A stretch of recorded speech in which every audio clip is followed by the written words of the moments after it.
Si vous avez fait quelques recherches dans Photoshop sur de la retouche de peau, vous êtes sûrement tombé sur des vidéos qui parlent de Dodge and Burn. Et aujourd'hui, je vais essayer de vous simplifier cette technique-là et vous montrer comment moi je l'utilise sur mes portraits. Salut, je m'appelle Simon, bienvenue sur ma chaîne. Ici, on parle de traitement d'image avec Luminar, Photoshop et Lightroom. Mon but est de vous aider à avoir les bons outils pour vous permettre d'être de meilleurs retoucheurs et de meilleurs photographes, parce que vous allez voir, c'est plus simple qu'on pense. Puis parlant de simplicité, la technique de Dodge and Burn, c'est pas si compliqué que ça. Une fois qu'on a la base, c'est facile de l'appliquer, puis c'est même, vous allez voir un peu, un moment donné, à force d'en faire, vous allez voir, c'est quasiment relaxant à en faire. Fait qu'on va parler de ça aujourd'hui. Si vous êtes nouveau sur la chaîne, je vous invite à vous abonner. Et si vous avez appris quelque chose après la vidéo, faites-moi donc un petit thumbs up. Bon, c'est pas nouveau d'aujourd'hui. Le Dodge and Burn est utilisé depuis vraiment longtemps. Il y a plusieurs façons de l'utiliser. Il y a plusieurs techniques qui amènent au même résultat si ça reste du Dodge and Burn. Je vais vous montrer la technique que j'utilise puis que je préfère faire et que je fais sur toutes mes photos. Je trouvais ça important de faire cette vidéo-là sur cette technique de retouche parce que je l'applique sur toutes mes photos, sur toutes les photos que je travaille. Il y a toujours un moment donné où j'utilise le Dodge and Burn.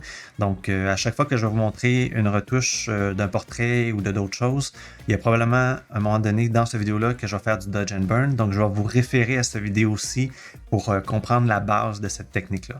Mais vous allez voir, c'est vraiment pas compliqué. Un coup que vous allez avoir visionné cette vidéo-ci, techniquement, vous allez être en mesure de pouvoir l'expérimenter et au fil du temps, vous allez voir que vous allez l'utiliser assez souvent. Le Dodge and Burn, au début, la première fois qu'on s'en fait parler et qu'on l'essaye, ça peut être intimidant, mais vous allez voir, c'est relativement simple. Il y a beaucoup de tutoriels qui existent déjà sur le Dodge and Burn, mais je voulais vous l'expliquer à ma façon, en espérant que ça vous aide à améliorer la retouche de vos portraits. Cette technique-là est souvent utilisée sur la retouche de portraits, mais vous allez voir dans d'autres vidéos que je vais faire, on peut l'utiliser sur d'autres types d'images qu'un portrait. Ça peut être du paysage, ça peut être vraiment n'importe quoi. Mais aujourd'hui, pour bien comprendre la technique, le mieux est de le faire sur de la peau. Si on veut résumer, c'est quoi le Dodge and Burn? Grosso modo, c'est de brûler et d'éclaircir certaines parties de l'image. S'il y a des ombres qu'on veut améliorer ou des parties trop claires qu'on veut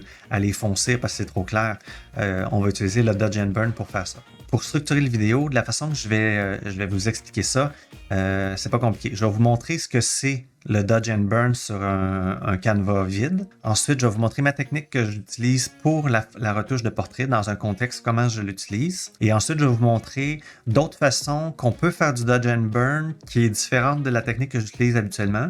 Vous pourrez voir qu'est-ce qui fonctionne le mieux pour vous. Laissez-moi savoir dans les commentaires s'il y en a une que vous préférez. Puis avec ça, vous allez pouvoir commencer à expérimenter le Dodge and Burn sur vos propres images. Puis restez jusqu'à la fin, j'ai un petit cadeau pour vous. Je ne vous en dis pas plus. Suspense. Quand je fais de la retouche dans Photoshop, j'utilise toujours une tablette graphique. Ce que j'ai, c'est une vieille tablette. Celle-là, c'est une Intuos Pro Small. J'avais aussi acheté une Intuos Medium. Je ne sais pas si vous voyez la différence dans les. Ça, c'est la Intuos Pro Medium. Vous pouvez voir la différence des grosseurs. Il n'y a pas vraiment de. Tu sais, que vous preniez la petite, la grande, je pense qu'il y en a une plus grande que ça. Il n'y a pas de différence. Ils font une très bonne job. Même que je préfère utiliser la petite parce que ça prend moins de place sur le bureau. Ce que ça nous permet de faire, c'est que quand on utilise la souris, on prévoit ça comme un on-off. Mais il n'y a pas de semi-on et semi-off. Tu sais, si on regarde ici, mettons dans Photoshop, je vais vous juste montrer la différence. Je vais utiliser le pinceau, je vais dessiner en noir, prendre une brosse un peu plus grande. Si je peinture, c'est on ou off. Mais si je prends ma tablette, si j'appuie un peu, ça l'applique juste un peu cette brosse-là, donc elle est un peu semi-transparente, puis un petit jet de peinture, si on veut. Puis plus j'appuie, plus ça change. Donc, tu sais, il y a moyen de faire. Tu sais, c'est plus fluide. Donc, j'utilise la tablette. Je trouve que ça fait vraiment une belle job. C'est plus naturel comme retouche. C'est sûr qu'il y a moyen de jouer avec la souris puis d'utiliser l'opacité comme ça. Mais pour vrai, il n'y a vraiment rien de plus facile que d'utiliser ça. On peut même utiliser d'autres brosses, mettons une comme ça. Donc, c'est un peu plus flou. En fait, c'est toujours ça que j'utilise. Puis, ça fait plus naturel. Petite parenthèse, tablette. Vous n'êtes pas obligé d'avoir une tablette. Il y a plein de monde qui n'utilise pas la tablette. Il y en a qui utilisent la tablette en tout temps. Moi, j'ai de la misère à naviguer avec la tablette seulement. Je préfère utiliser la souris pour naviguer dans l'ordi. Mais quand vient le temps de faire de la retouche, je suis incapable de retoucher avec une souris.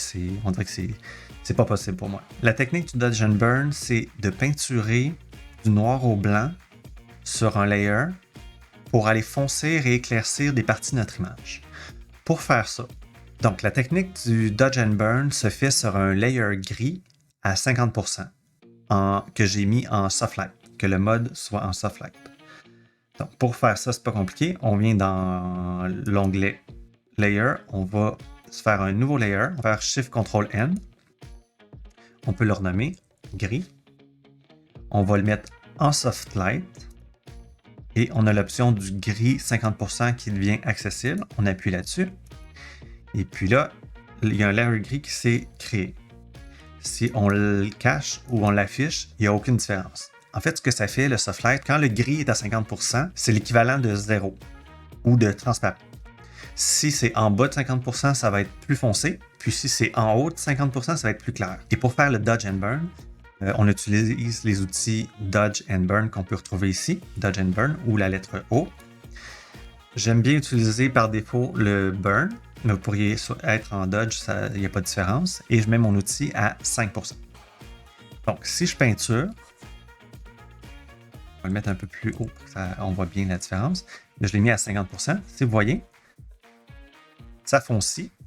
Si je me mets sur le Dodge, c'est plus clair.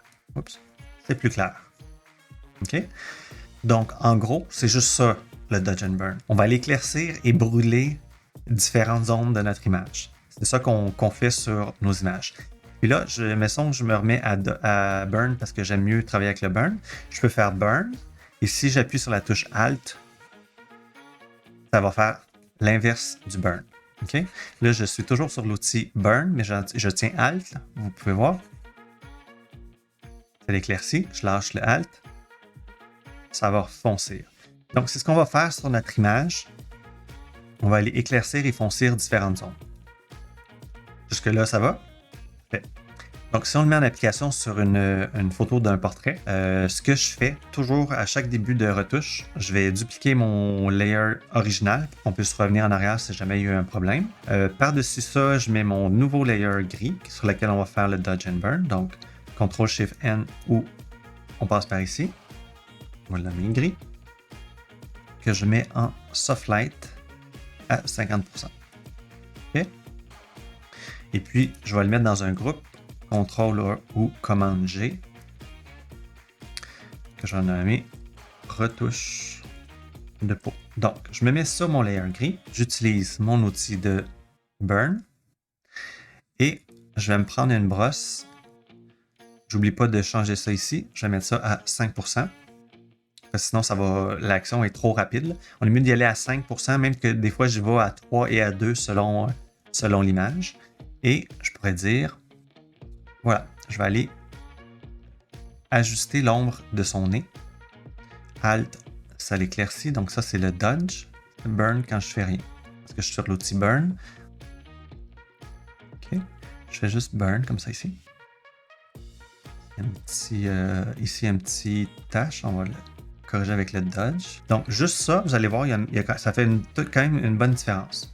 OK? On est allé c'est comme si on avait aminci son nez. Puis on a réajusté l'ombre sur le bord de son visage. Admis, elle a quand même une belle peau, mais pour bien voir ce que je fais, pour aller faire une belle retouche, je vais aller augmenter les contrastes de mon image juste pour voir à quel endroit il faudrait que j'aille appliquer du Dodge and Burn. Donc, je vais mettre une courbe, et puis je vais aller exagérer le contraste de mon image. Ça va me permettre de bien voir à quel endroit je devrais faire du Dodge and Burn. Donc, si vous voyez ici sur l'image, il y a des zones qui sont pas... Il y a des zones dans l'image qui sont pas uniformes. Il y a des petites taches ici. Donc, c'est avec ça qu'on va aller corriger le Dodge and Burn. Ce que j'aime faire, c'est de regarder l'image en grand pour voir l'ensemble de mon image pour faire ma correction. Puis ensuite, je vais zoomer dans l'image pour aller faire d'autres corrections. Si on va trop précis, des fois c'est un détail qu'on va essayer de corriger, mais dans le fond, dans l'ensemble, on ne le voit pas, fait que ça ne sert à rien. C'est mieux de commencer plus large, et après ça, rentrer tranquillement dans l'image. Donc, si vous voyez ici, il y a quelques zones qui sont pas uniformes. Donc, ce que je vais faire, je vais aller faire un burn sur les parties un peu plus claires, puis un dodge sur les parties plus foncées. Puis j'utilise toujours cette brosse-là. Donc, on va y aller tranquillement. Même que le 5%, je trouve que c'est trop, je vais y aller à 2%. Pour aller à 2%, il faut faire 0,2. OK. Donc, là, quand vous voyez le Alt apparaître, c'est que je fais un dodge. Quand je le lâche, c'est que c'est le burn. Parce que je suis sur l'outil burn. Si je fais Alt, ça fait l'inverse de cet outil-là qui est le dodge. Donc là, je burn et je dodge. OK. Puis je vais aller rapidement un peu partout sur l'image. Donc, comme je disais, j'aime ça y aller en plus grand. On va faire de la retouche pour rien.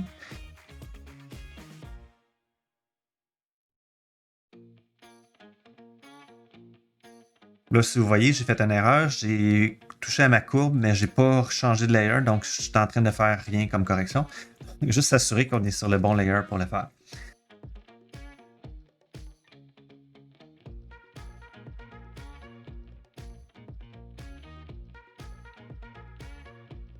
Puis c'est important d'avoir la bonne grosseur de brosse, parce que si je veux aller corriger ici une petite zone, mais j'ai une brosse grosse de même, ça va être trop difficile. Il faut vraiment y aller avec la grosseur de ce qu'on veut corriger. Donc, si je veux corriger juste ça ici, je vais avec cette brosse-là de la bonne grosseur. Là, j'utilise le Q et le W pour grossir et rapetisser ma brosse. Si vous avez vu mon autre vidéo, où ce que je parle de mes raccourcis clavier, je vous montre comment changer ou comment personnaliser vos propres raccourcis. OK? Fait que je vais y aller, je vous reviens un coup que je vais en avoir fait un peu partout sur l'image.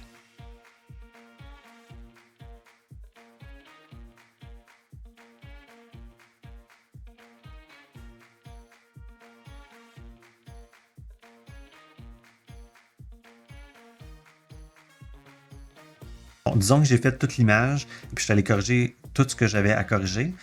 Je peux me faire un autre layer gris par-dessus ça. Donc, on fait CTRL-SHIFT-N. On va l'appeler contraste.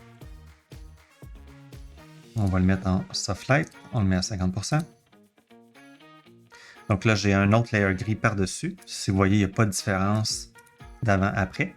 Avec ce nouveau layer gris-là, je vais aller mettre un peu plus de contraste dans mon image. Donc, je vais pas non plus à l'encontre de mon image. Je ne vais pas aller créer des ombres où il n'y en a pas. Je vais juste aller ajuster les ombres qui existent déjà et les accentuer s'il faut. Donc, je peux aussi aller dans les sourcils. Aller foncir les sourcils. Mettre un peu plus de clarté dans le front. Ici aussi, en dessous des yeux. Je peux me remettre à 5%. Donc 0,5 pour aller un petit peu plus fort, plus vite. Donc je dodge les ondes claires, je foncis les ondes foncées. C'est ça. Ceux qui ont, si vous avez des clients avec le nez croche, le dodge et le burn sur le nez, ça t'a redressé un nez. C'est pas possible.